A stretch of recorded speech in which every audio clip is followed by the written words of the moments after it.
이웃 초청 주일이 한 주일 남았습니다. 연초부터 이미 매년 그렇게 해오고 있는 것처럼 많은 태신자들을 품고 기도해 왔고, 특별히 이제 몇 주 전부터는 범위를, 이 수원 지역에 살고 있는 분들에게 범위를 좁혀갖고 집중적으로 기도하면서 접촉을 해오고 있습니다. 우리가 품고 기도하는 태신자들의 대부분은 우리 가까이에 있는 분들입니다.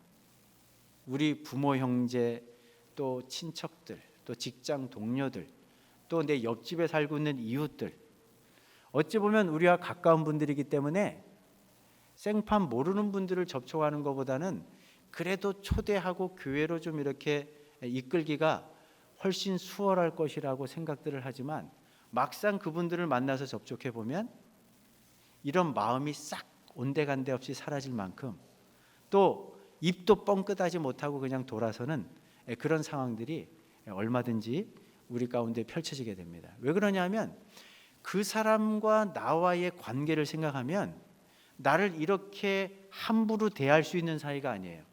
또 이렇게 쌀쌀맞은 반응을 해야 될 그런 관계가 아닌데, 평상시에는 너무나 좋은 관계였는데 특별히 교회 얘기를 꺼내고 무슨 초대장을 건네면서 또 예수님을 소개하려고 하면 그 태도가 돌변해가지고 아주 부정적이고 냉소적이고 냉정한 반응, 그래서 우리 자존심을 상하게 만들고 호의를 베풀고 접근하려고 했던 저희들의 마음을 완전히 닫아버리게 만드는 그런 반응들이 있기 때문에 그렇습니다.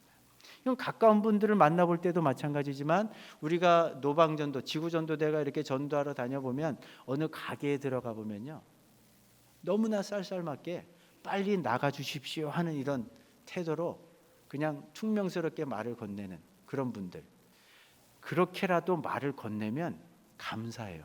어떤 분들은 전도지 들고 와 있는 줄 아는데 투명인간 취급을 해요. 아예 상대를 안 해요. 그리고 빨리 나갈 때까지 기다리는 그런 반응들을 볼 때 우리가 때때로 자꾸 위축될 수가 있습니다. 야, 이게 전도가 정말 놀라운 특권인 것은 분명한데 자꾸 이렇게 복음을 전하려고 하면 괜히 부담스러워지는 게 또 사실이기도 합니다. 그래서 어떤 분들은 자꾸 낙심이 되고 또 때로는 절망하게 되고, 그래서 이제는 자존심도 상하고, 그래서 아주 복음 전하는 일을 아예 이렇게 이제 관두는 그런 분들이 우리들 가운데 조금씩 있는데, 그러나 여러분들 한번 우리를 구원하신 하나님을 한번 생각해 보세요. 하나님 아버지는요, 오늘도 잃어버린 한 마리의 양을 찾아서 나서고 계십니다. 주님은 그런 심정을 가지고 이 땅에 오셔갖고 하나밖에 없는 생명의 피값까지 뿌리시면서 우리를 위해 모든 것을 다 아낌없이 내어주신 것 아닙니까?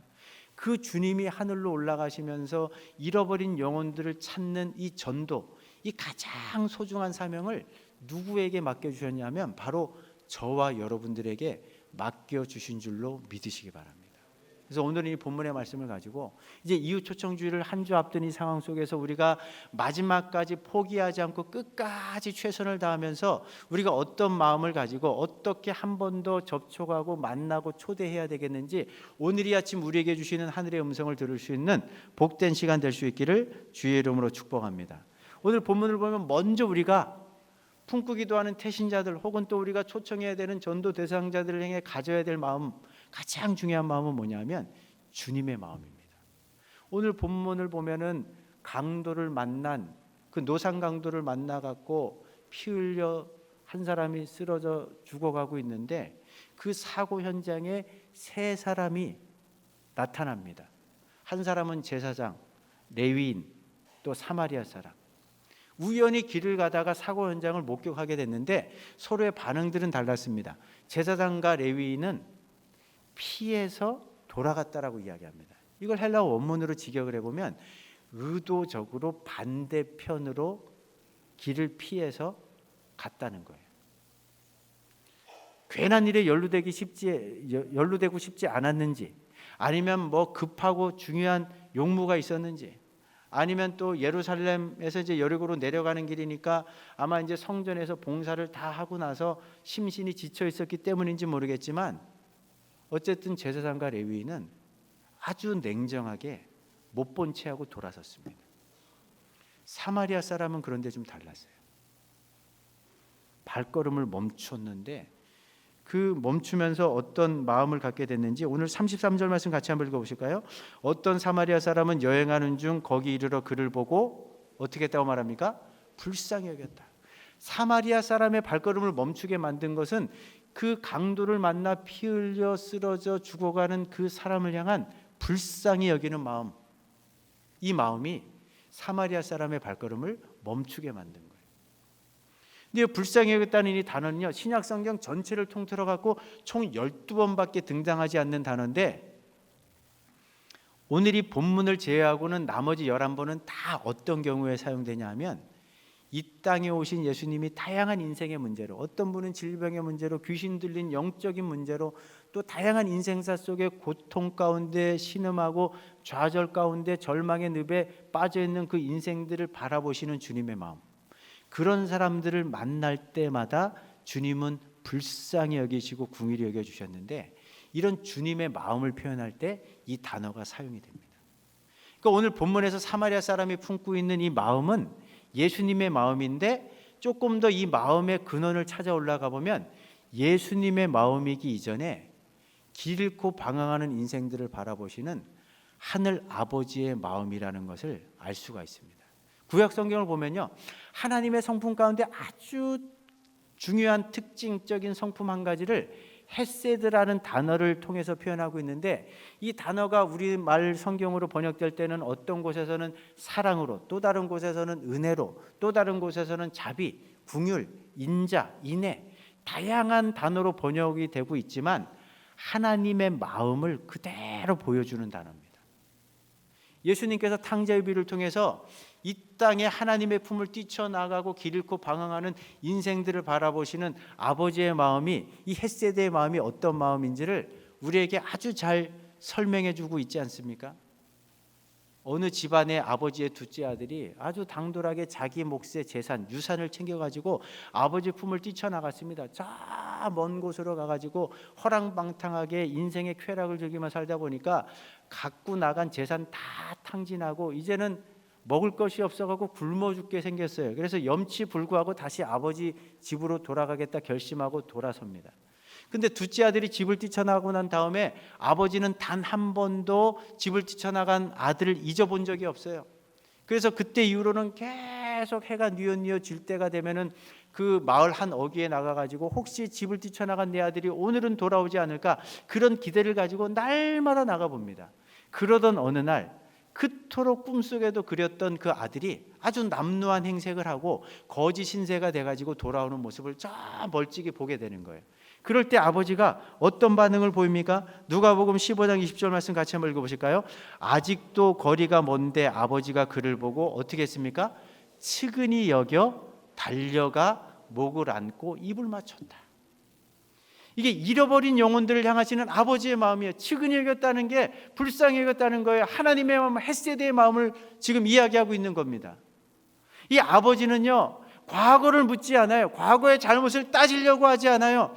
아들이 보이자마자 먼저 한 걸음에 달려가가지고 그를 끌어안습니다. 다시 아들로 받아주는 거예요. 아들로 받아들이는 데는 아무런 조건이 없습니다. 어떤 단서 조항이 붙지 않는다는 거죠. 이게 바로 잃어버린 영혼들을 향하시는 아버지의 마음인데 이 마음을 그대로 갖고 와서 이 땅에서 사셨던 분이 예수님이에요. 성경을 보세요. 얼마나 다양한 사람들을 만나십니까? 어떤 사람은 군대 귀신이 들렸어요. 어떤 아이는 어려서부터 보지 못하고 듣지 못하고 말하지 못하는 그런 어떤 귀신에 사로잡혀 가지고 비참한 비극적인 인생을 삽니다. 귀신이 또 어떤 사람을 불구덩이에도 막 갖다 집어넣고 자기 몸을 자해하고 피가 낭자한데도 불구하고 아픈 줄도 모르고 그렇게 자기 인생을 스스로 망치는 그런 인생들. 다양한 육신의 질병 때문에 고통하는 사람들, 마음의 갖가지 상처 아픔을 끌어안고 살아가는 그런 인생들을 만나실 때마다 주님이 가지셨던 마음이 불쌍히 여기는 마음이에요. 한 번은 나인성에 들어가 보니까 어느 과부에게 외아들이 있었는데 그 외아들이 죽었어요. 세상 모든 것을 다 잃은 것처럼 통곡하는 그 나인성의 과부를 보시면서 불쌍히 여기시고 같이 눈물을 흘리셨던 그 주님, 아버지 하나님의 마음을 가지고 이렇게 한 사람 한 사람을 만나실 때마다 놀라운 회복과 치유와 기적이 나타납니다. 질병들이 고침을 받습니다. 귀신에 사로잡힌 사람들이 자유함을 얻게 돼요. 마음의 상처 아픔들이 회복이 됩니다. 치유가 돼요. 하나님부터 멀리 떠났던 사람들이 다시금 하나님의 사랑의 품에 안기게 됩니다. 죄의 길에서 돌아서는 결단을 하게 됩니다. 다시 한번 자기 인생을 하나님 앞에 드리는 헌신의 고백들을 하는 이 모든 역사의 그 근저에는 바로 그 한 영혼들을 품고 불쌍히 여기셨던 그 주님의 마음이 담겨져 있는 것. 오늘 사마리아 사람이 강도 만난 사람에게 보였던 이 마음은 바로 이런 아버지의 마음, 주님의 마음이에요. 여러분들, 이 자연인의 심성, 타락하고 부패한 사람들은요, 자연인의 심성을 가지고 이런 아버지의 마음을 가질 수가 없어요. 이런 주님의 마음을 가질 수가 없어요. 어떻게 이런 마음을 가질 수 있는가? 빌립보서의 말씀을 통해서 바울이 연약함에 휩싸이는 우리들이 어떻게 이런 아버지의 마음, 이런 주님의 마음, 오늘 본문에서 우리에게 갖기를 원하시는 이 사마리아 사람의 이런 불쌍히 여기는 마음을 가질 수 있는지, 그 비결이 무엇인지를 이렇게 교훈하고 있습니다. 빌립보서 1장 3절부터 5절, 8절 말씀 같이 한번 읽어보십니다. 내가 너희를 생각할 때마다 나의 하나님께 감사하며 간구할 때마다 너희 무리를 위하여 기쁨으로 항상 간구함은 너희가 첫날부터 이제까지 복음을 위한 일에 참여하고 있기 때문이라. 내가 예수 그리스도의 심장으로 너희 무리를 얼마나 사모하는지 하나님이 내 증인이시니라. 바울이 빌립보 교회 성도들의 얼굴을 떠올리면서 그 이름 하나하나를 불러가면서 기도할 때 단순한 책임감을 가지고 의무감 속에서 기도하지 않았다고 이야기해요. 예수 그리스도의 심장으로. 이게 예수님의 마음 아니에요? 아버지 하나님의 마음이에요. 이런 마음으로 내가 너희를 위해서 기도하며 간구한 것은 하나님도 증인이 되실 수 있다. 근데 바울이 이런 마음을 어떻게 갖게 될까요? 어떻게 가질 수 있었을까요? 바울도 기도하는 자리에서 계속 그 한 사람 한 사람의 이름을 불러가면서 기도하다 보니까 하나님께서 이 예수님의 마음을, 아버지 하나님의 마음을 그 바울의 마음속에 심어주신 거예요. 그러니까 그런 마음을 갖고 기도할 수 있게 된 거고, 그 한 영혼들을 이런 아버지의 마음으로 바라볼 수 있게 된 거죠. 이게 너무너무 중요한 교훈입니다. 우리도 마찬가지예요. 여러분들, 지금까지 태신자들을 놓고 또 여러분들이 품고 기도하고 또 전도해야 되는 그 대상자들 위해서 기도하면서 우리가 경험하는 게 뭡니까? 사실 우리는 하나님께서 어떤 태신자들의 마음에 역사하시기 전에 그 영혼들을 품고 기도하는 우리 마음을 어떻게 만져주기 시작하십니까? 우리는 때때로 길가와 같은 마음밭을 갖고 있어요. 가시덤불이 무성합니다. 돌무더기가 여기저기 쌓여 있어요. 이거는 영적으로 보면 우리의 불신앙입니다. 우리의 이기심이에요. 영혼에 대한 지독한 무관심. 아니, 내 부모 형제가 예수님을 믿지 않고 지금 죽음의 구렁텅이로, 사망의 구렁텅이로 끝도 없이 나락으로 떨어지고 있는데도 불구하고 내 일이 아니에요. 나와 무관한 일이에요. 이런 지독한 이기심이 우리에게 있어요. 이런 무관심이 있어요. 이런 돌무더기들이, 이런 가시덤불들이, 이런 딱딱한 마음들이, 이런 굳은 마음들이 우리 마음속에 있습니다. 그런데 우리가 품고 기도하는 태신자를 놓고 계속 기도하면 어떤 일이 벌어질까요? 한 번 기도하고 두 번 기도하고 계속 기도하면 그 태신자의 영혼 가운데 역사하기 전에 하나님께서 먼저 우리들의 마음을 만지시기 시작합니다. 그러면 우리 마음속에 여기저기 널브러져 있던 불신앙적인 생각들이 사라지기 시작해요. 지독한 이기심, 영혼에 대한 아주 지독한 무관심, 이런 가시덤불, 이런 돌들을 하나하나씩 자꾸 옮겨주세요. 그러면서 딱딱했던 우리의 마음들을 부드럽게 옥토와 같은 심령으로 만들어 주십니다. 그러면 그때 비로소 보이는 게 어떤 거냐면 우리가 품고 기도하는 태신자들의 영적인 실상이 정확하게 보입니다. 기도하기 전에는요, 그분들의 직업, 재산, 또 사회적인 지위가 우리보다 훨씬 더 나을 수 있어요. 그런 것 때문에 위축이 됐었는데, 그래서 복음을 부끄러워하고 있었는데, 그 영혼들을 놓고 계속 기도하다 보니까 어떤 그분들이 세상에서 위치하고 있는 것, 갖고 있는 재산, 또 어디 사회적인 지위 이런 것과 상관없이 영적인 실상이 그대로 노출이 되는 거예요. 가만히 두면 오늘 본문에 등장하는 강도 만나서 피 흘려 죽어가는 그런 어떤 한 사람보다도 더 비참한 상태에 있는, 지옥의 불을 향하여 끝도 없는 내리막길을 전속력을 향해서 질주하고 있는 그 인생들의 안타까움이 보이기 시작하는 거예요. 그런데도 불구하고 그들의 실상은 스스로 모르고 있잖아요. 눈에 보여지는 세상이 전부인 줄만 알고 살고 있잖아요. 하나님께서 어리석은 부자에게 뭐라고 말씀하십니까? 너가 창고에 가득가득 쌓여있는 곡식들을 보면서, 야, 내가 이제 수고해갖고 이렇게 많은 재산을 불려놨으니까 이제는 남은 인생을 좀 즐기자, 좀 누리자, 만끽하자. 그런 어리석은 부자를 향해서 내가 오늘 밤에 내 영혼을 도로 취한다면 너가 준비해 놓았던 이 모든 것들이 네 것이 되겠느냐? 마찬가지입니다. 우리가 품고 기도하는 태신자들의 영혼을 오늘 밤이라도 취하실 수 있는 분, 부르실 수 있는 분이 아버지 하나님인데 이 사실을 까마득하게 모르고 있잖아요. 기도하면, 우리가 어떤 영혼을 놓고 기도하면 이 마음이 잃어버린 영혼들을 향한 그 절절한 마음, 어떻게 해서라도 지옥불로 던져지지 않고 아버지 품으로, 천국으로 그들을 이끌고자 하는 그 하나님 아버지의 안타까운 마음이 기도하는 우리의 심령 가운데 고스란히 전달이 된다는 거죠. 그러니까 우리가 자꾸 전도를 부담스러워할 것이 아니고요, 먼저 기도부터 해보세요. 어떤 영혼을 놓고 어떤 대상자를 놓고 계속 기도하면 오늘 사마리아 사람을 통해서 우리가 어떤 영혼을 품고 어떤 마음으로 기도해야 되는지, 어떤 마음을 가져야 되는지 지금 주님이 우리에게 교훈해 주고 계시는데, 바로 잃어버린 영혼들을 향하시는 그 아버지의 마음, 그 주님의 불쌍히 여기는 마음, 그 궁일의 마음, 그 애끓는 마음이 우리에게도 바울의 마음속에 전달된다는 것처럼 전달되는 줄로 믿습니다. 우리가 이것을 위해서 기도해야 돼요. 하나님의 마음, 주님의 마음을 갖지 않으면요, 우리는 절대로 입도 뻥끗하지 못합니다. 복음을 부끄러워하게 돼요. 누군가를 만나러 갔다가도 말문이 막히게 돼요. 그런데 기도로 이 마음을 갖기 시작하면요, 견딜 수 없는 마음이 생겨요.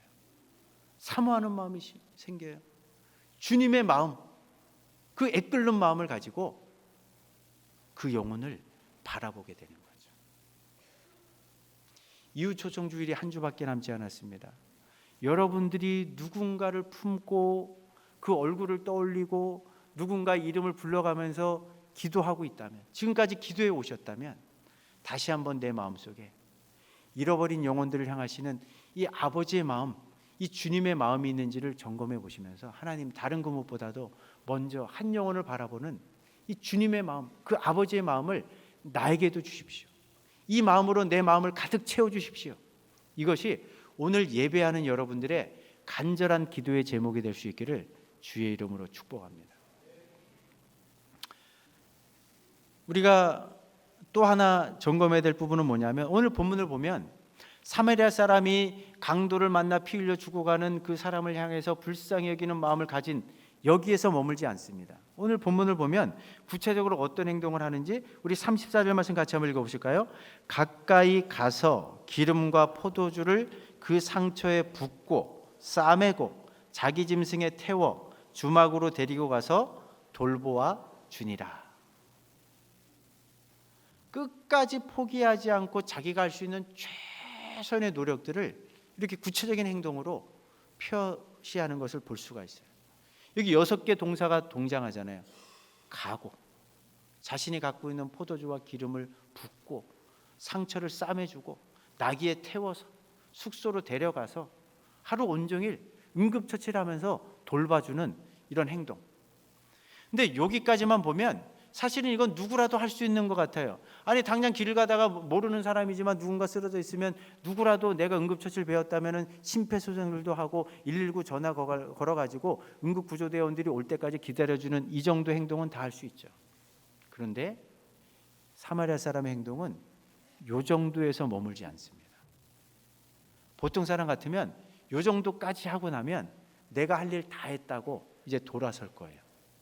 근데 사마리아 사람도 자신의 급한 중요한 용무가 있었기 때문에 하루 온종일 돌봐주긴 했지만 이튿날도 머물 수는 없었어요. 그러나 떠나가면서도 그 주인에게 이런 부탁을 하는 장면이 있습니다. 35절 같이 한번 읽어보실까요?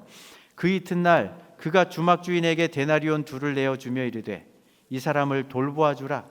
비용이 더 들면 내가 돌아올 때에 갚으리라 하였으니. 2 데나리온을 더 건넵니다. 내가 피치 못할 사정으로 좀 잠시 떠났다 와야 되는데 그때까지만 돌봐주고 부대 비용이 더 들면 모든 경비를 내가 다 부담하겠다. 끝까지 포기하지 않고 마지막까지 자신이 할 수 있는 최선을 다하는 사마리아 사람의 모습을 보게 됩니다. 요 지점은 일반적인 상식 그 수준을 넘어서는 지점이에요. 자연인의 심성, 오늘 본문의 말씀을 통해서 예수님이 야 착하고 선량한 사람, 자연인의 심성을 가지고 이렇게 살아야 된다라고 말씀하고 있는 게 아닙니다. 자연인의 심성을 가지고는 이기심에 똘똘 뭉쳐져 있고 나밖에 생각할 줄 모르고 타락하고 부패한 본성을 갖고 있는 인생들은 절대로 할 수 없는 이런 구체적인 섬김, 상식을 뛰어넘는 돌봄은 바로 어떤 사람이 가능한가? 아버지 하나님의 마음을 소유하게 된 사람, 잃어버린 한 영혼을 향하시는 그 주님의 마음을 품은 사람, 그런 사람만 끝까지 포기하지 않고 이런 최선을 다하는 섬김과 돌봄의 자리로 나갈 수 있다는 것을 예수님께서 우리에게 교훈해 주고 계신다는 거죠. 나는 우리가 품고 기도해왔던 태신자들, 그들에게 어떤 섬김과 돌봄을 지금까지 해왔는지 한번 생각해 보십시오. 사실 우리는요, 이런 사랑, 이런 돌봄을 이미 경험한 사람들 아닙니까? 우리도 예수 만나기 전에 생각해 보세요. 얼마나 고집불통이었던 사람입니까? 내 생각으로 똘똘 뭉쳐져 있었기 때문에 얼마나 하나님의 호의를 거절하고 외면했는지 몰라요. 그런데 하나님이 끝까지 포기하지 않고 끝까지 기다려 주시면서 그 하나님의 결정적인 때를 만들어 주셨기 때문에 오늘 우리가 이 자리에 앉아서 예배하는 사람들 아니에요? 이게 다 하나님의 은혜 아닙니까? 이런 사랑을 받았기 때문에 우리도 이런 사랑을 나누고 베풀어야 되지 않겠습니까? 우리가 지구전도대로 나가서 많이 전도들도 하고 계시고 또 관계 있는 분들 태신자로 품고 기도도 하고 계시는데 하나님이 우리가 작은 순종, 그 작은 수고를 할 때 얼마나 구원의 큰 역사를 만드시는지 한번 보십시오.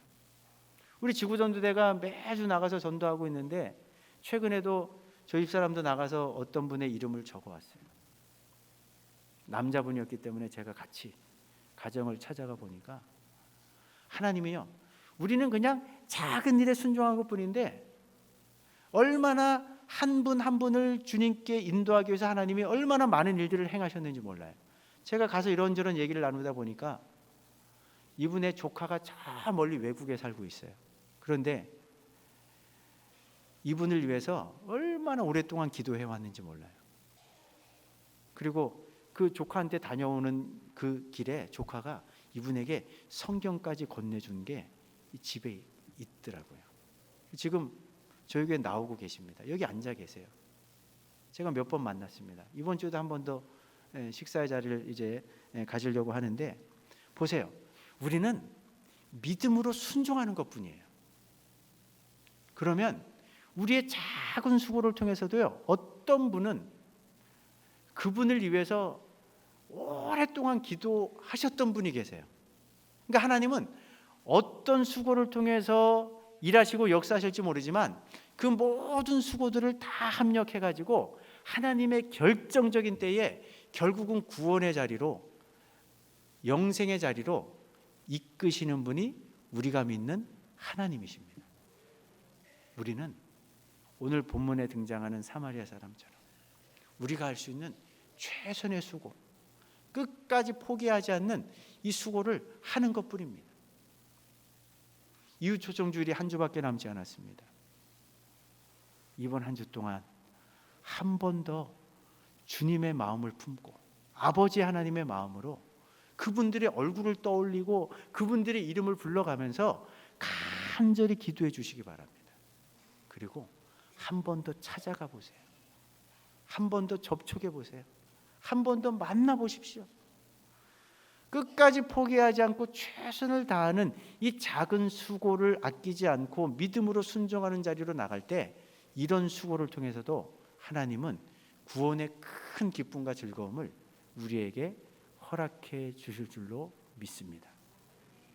여러분들, 인생을 살면서 우리같이 부족한 인생들이 우리를 통해서 어떤 한 영혼이 죽게 돌아오는 이 큰 기쁨, 이 즐거움에 참여하는 것처럼 복된 일이 어디 있습니까? 이건 정말 집안의 영광이고 가문의 영광 아니에요? 한 영혼이 죽게 돌아오는 이 고귀한 일에 동참하는 것처럼 귀한 일이 어디 있습니까? 이것과 견줄 일이, 세상 일이 무엇이 있겠어요?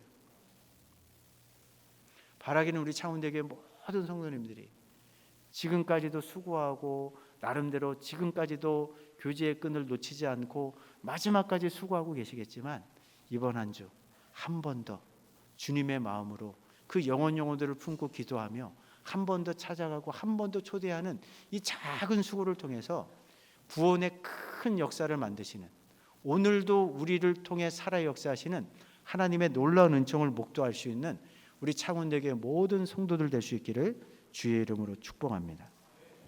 사랑의 하나님, 감사합니다.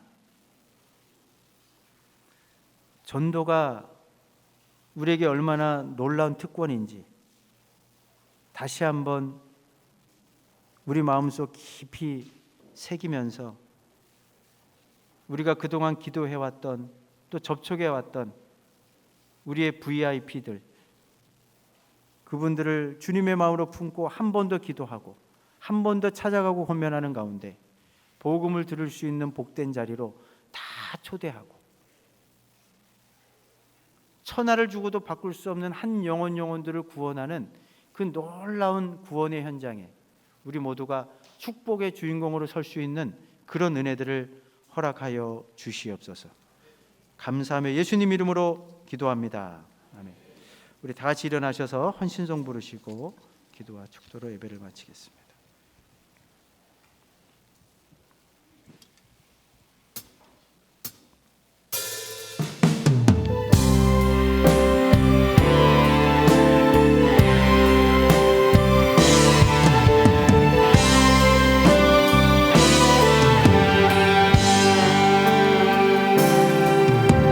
모든 민족이 구원을 얻기까지 쉬지 않으시는 하나님, 주의 심장 가지고 우리 이제 일어나 주 따르게 하소서. 아멘. 세상 모든 육체가 주의 영광 보도록 우릴 부르시는 하나님, 주의 손과 발 되어 세상을 치유하며 주 섬기게 하소서.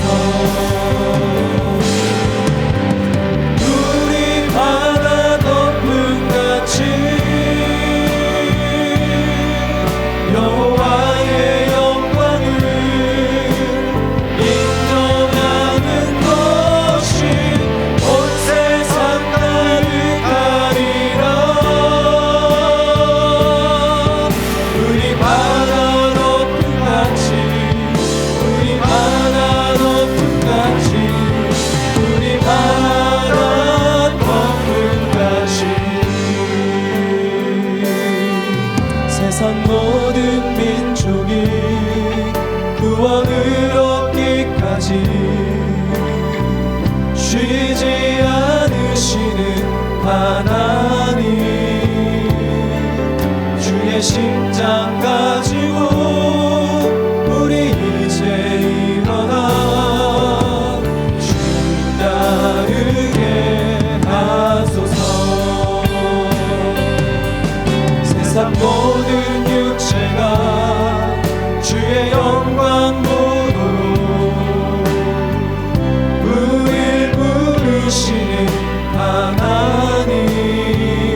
우리 바다 덮음 같이 우리 바다 덮음 같이 우리 바다 덮음 한 번 더 고백합니다. 우리 바다 덮음 같이 우리 바다 덮음 같이 여호와의 영광을 인정하는 것이 온 세상 가득하리라.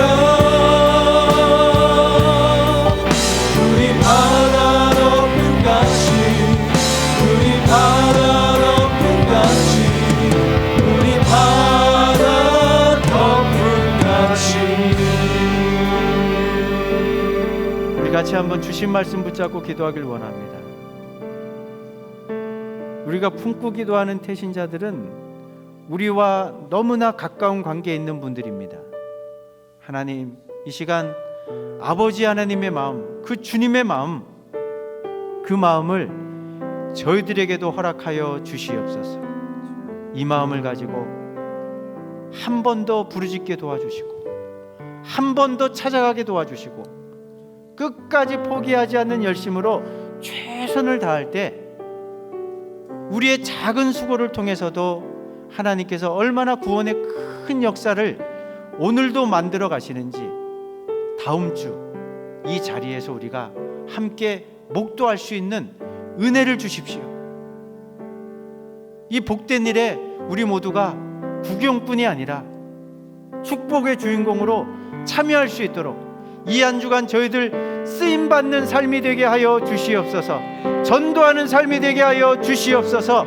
우리 같이 한 목소리로 함께 기도하시겠습니다. 좋으신 아버지 하나님, 은혜를 우리 바다 덮음 같이 여호와의 영광을 인정하는 것이 온 세상 가득하리라. 우리 바다 덮음 같이 우리 바다 덮음 같이 우리 바다 덮음 같이 영원히 아버지 주께 돌아오는 것 주님의 역사, 우리 바다 덮음 같이 여호와의 아버지 하나님, 아버지 인정하는 것이 온 세상 가득하리라. 우리 바다 덮음 같이 우리 바다 덮음 같이 우리 바다 덮음 같이. 이제는 우리 주 예수 그리스도의 은혜와 아버지 하나님의 크신 사랑하심과 성령님의 감화 감동하심의 그 귀한 은총이 54년 전에 이 연무동 이곳에 주의 몸된 교회가 세워진 이유, 수많은 인생들 가운데 우리가 먼저 하나님의 자녀로 부름받은 이유가 다른 데 있는 것이 아니라 잃어버린 영혼들을 구원하도록 하기 위해 우리를 불러주셨음을 다시 한번 기억하고 한 번 더 주의 마음으로 그 영혼들을 품고 기도하며 한 번 더 찾아가 만나 권면하는 가운데 우리의 작은 수고를 통해서도 하나님이 행하시는 구원의 크고 놀라운 일들을 함께 목도하고 그 축복의 현장에 우리 모두가 주인공으로 서기를 다짐하고 그렇게 소원하며 돌아서는 주의 백성들이 왜 이제부터 영원까지 함께 있을지어다. 아멘.